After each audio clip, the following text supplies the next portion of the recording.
the study factors affecting English tenses for effective writing skills. Special reference to students of Ambaliputia district. Tenses form the cornerstone of the grammatical accuracy, and it enriches the power of effective writing. So, tenses allow the writer to indicate the action occurred when the present, past or future. So, moving to the background of the study.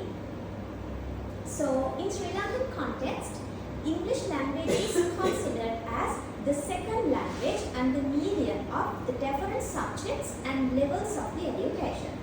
According to the Ministry of Education, approximately 40% of students fail to get C pass for GC O-level with tense-related errors are mostly identified. So, moreover, the focus on grade 10 is significant as these students are in a critical stage as they prepare for GCE O-level examination.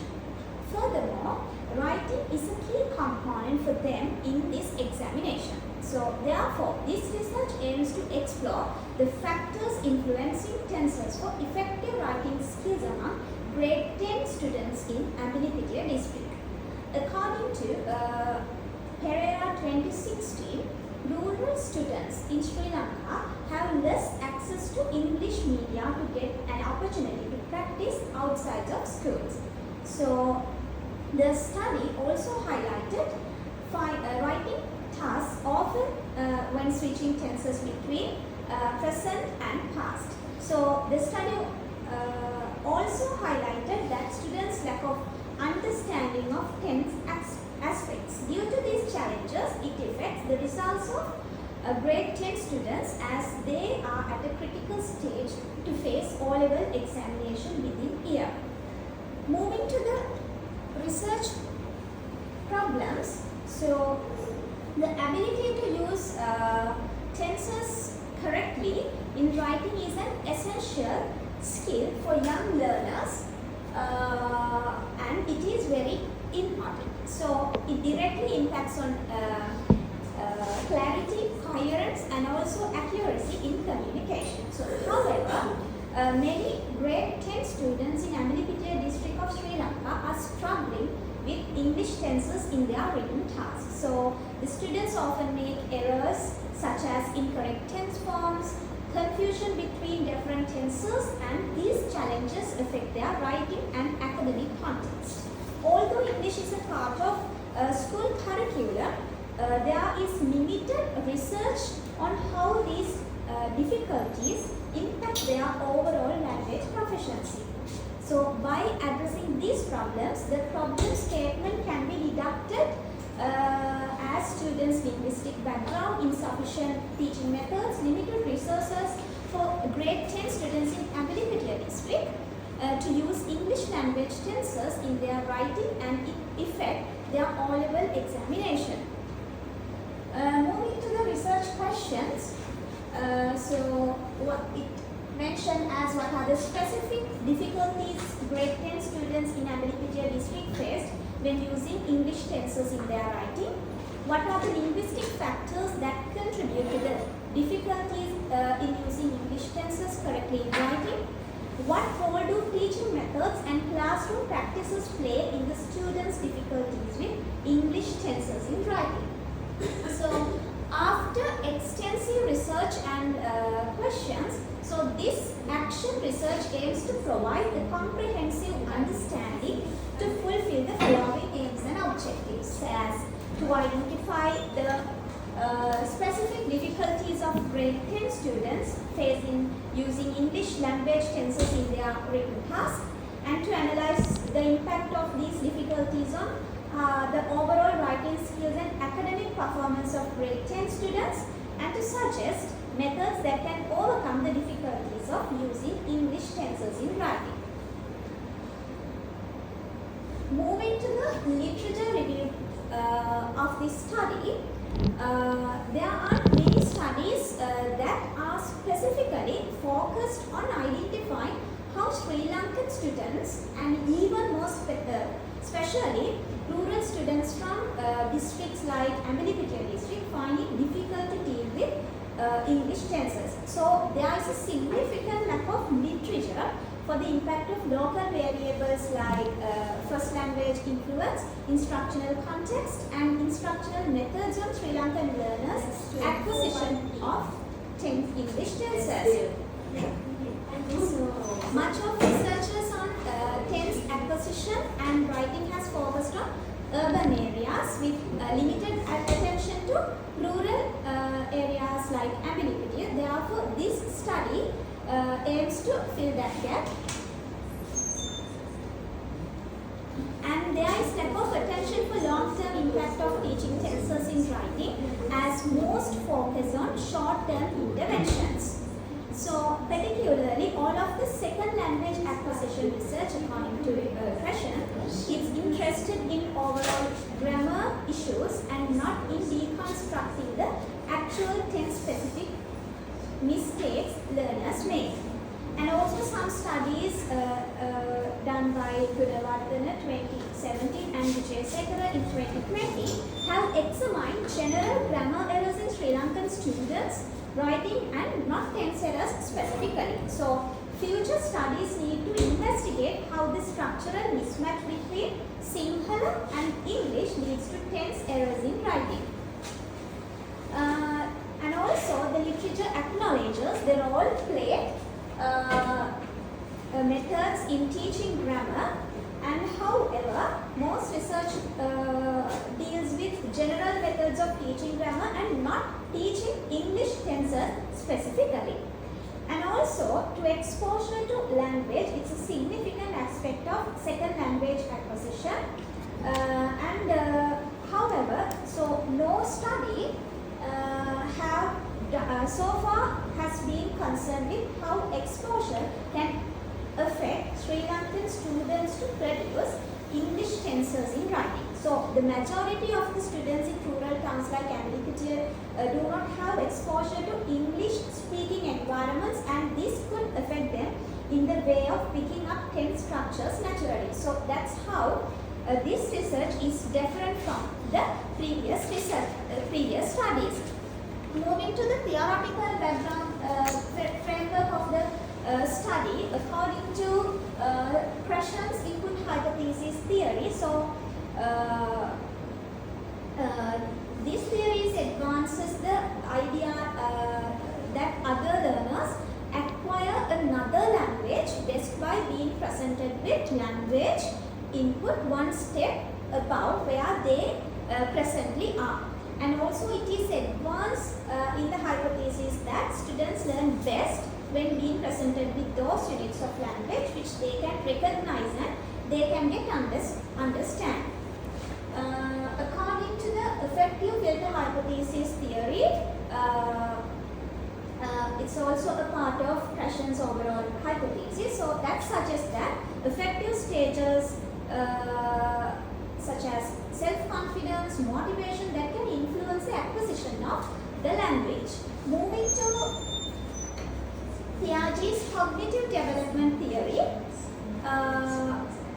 this theory takes the assumption that children go through distinct ages of cognitive development with varieties of thinking and reasoning. So, formal operational stages where grade 10 students are typically at, and they are capable of abstract and logical thinking. So, this enables them to be able to comprehend more complex forms of language such as tenses, which require comprehension of time and order. Finally, according to Vygotsky's social development theory, so it emphasizes social interaction in mental development. So, the zone of operation which a student is able to achieve with the assistance of a teacher or a fellow student. Moving to the data collection instruments. So, these are the data collection instruments I used. The first pre and post test method. So, this was created including 12 sentences for pre-test and for post-test. So, there the students had to underline identify and underline the correct correct sentence according to the correct tense given in the question. And the pre-test was administered before the intervention to access the students' baseline knowledge and understanding the tenses, and the post-test was given after the intervention to measure the progress made in tense usage and writing skills. Then after moving to the next data collection instrument, it was sentence construction exercise. Here the teacher provided them sentence, and according to that sentence the students had to transfer the sentence into different tenses. So this task was used to access the students' ability to apply the rules of tense in writing. And the next one was song-based tense identification. So in this activity, students listen to a song that is provided by the teacher and identify the tenses used in the lyrics. So this helps students to access how could they recognize tenses in real world context. And moving to the group work and peer feedback method. So here the students have to construct sentences according to the situation that is provided by the teacher, and during this group activity students were tasked with identifying and correcting tense errors in each other's sentence. And the next data collection method was teacher questionnaire. So teachers had to fill the questionnaire that also included 15 questions. So they had to underline this here to evaluate their perceptions of the teaching methods, the students' engagement levels, and their progress in learning tenses. Finally, as the data collection method, parent interview was conducted here. This interview conducted via a phone call to gather feedback on any improvements of they observed in their children's writing skills and understanding of tenses. So here the researcher had to use Sinhala because the parents to deal with the parents, and these are the data collection instruments used. So the study was conducted for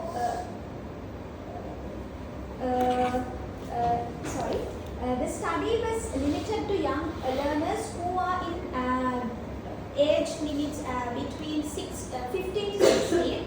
This was geographically confined to Amelipitia district, which is in Sabaragamuwa. So this district is home to diverse socio-economic backgrounds, and they use Sinhala as their first language.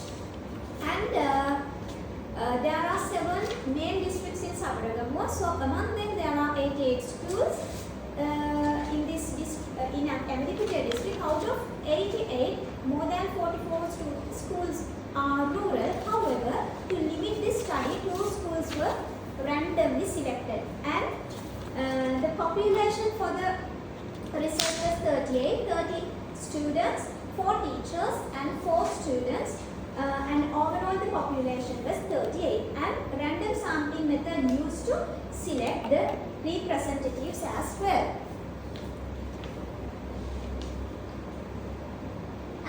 Moving to the data analysis for this study, it was conducted through both quantitative and qualitative mixed methods. So in quantitative data, descriptive statistics used to analyze the data. So here for pre-test and for post-test scores was analyzed using descriptive statistics, and also in for qualitative data analysis. So thematic analysis was used to analyze data collected from parent interviews.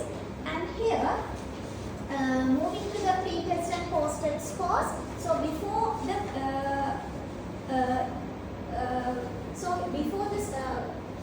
the pre-test, the students' average was 9.3, and then after that, after providing them the post-test assessment, so they had scored 9.4 in one school, and moving to the other school school. So previously for the pre-test they scored 7.7, and also for post-test they scored 8.2, and we can see their improvement once they have done after the post-test. And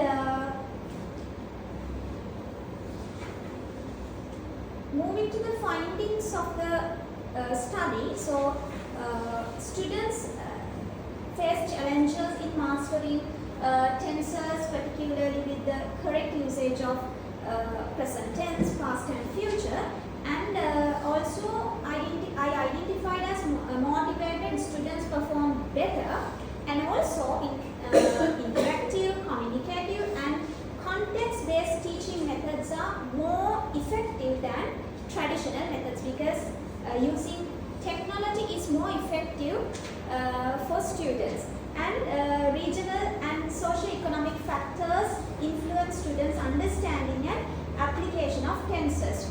These points can consider as the findings of the study, and as the suggestions for teaching methods, it's better to use more interactive, context-driven exercise to help students to understand tenses, and also it's good to incorporate technology for grammar and tense practice, and to encourage peer learning through group work and role play to practice tense usage in different contexts. To motivate them, it's good to provide more individualized attention to the students because they prefer that, and also incorporate real life example also better to motivate the students.